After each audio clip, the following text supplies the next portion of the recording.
一個女人長期遭受精神傷害嘅5個表現，往往唔會直接講出口，而係藏咗佢嘅行為入邊。第一個表現，佢成日都喺度道歉，即使根本唔係咁冇錯，因為佢曾經習慣佢被責怪。第二個表現，無論人哋點樣讚佢，佢都好難真正相信自己係靚嘅，值得被愛嘅。第三個表現，佢會因為一啲小衝突突然情緒崩潰，因為佢大腦反應佢從來唔只係當下，而係嗰啲從未被真正療癒過嘅舊傷。你會慢慢發現佢好多反應並唔係針對而家，而係過去傷痛留低嘅回音。第四個表現，佢會不斷需要確認同安全感，因為曾經嘅忽視令佢覺得愛隨時都會突然消失。第五個表現，佢唔願意輕易向人哋求助，因為佢好早就學識咗依賴人哋並唔安全。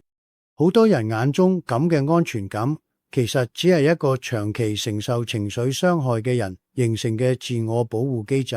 佢唔係難相處，亦唔係脆弱，佢只係為咗生存，被迫學識咗呢啲反應，而佢本來唔應該經歷嗰啲事。如果呢啲話令你感到熟悉，請記住，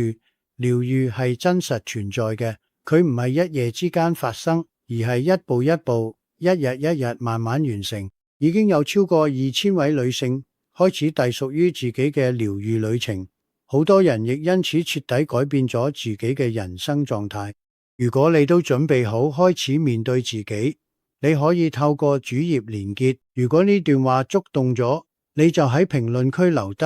療癒，令自己記得你並唔係一個人。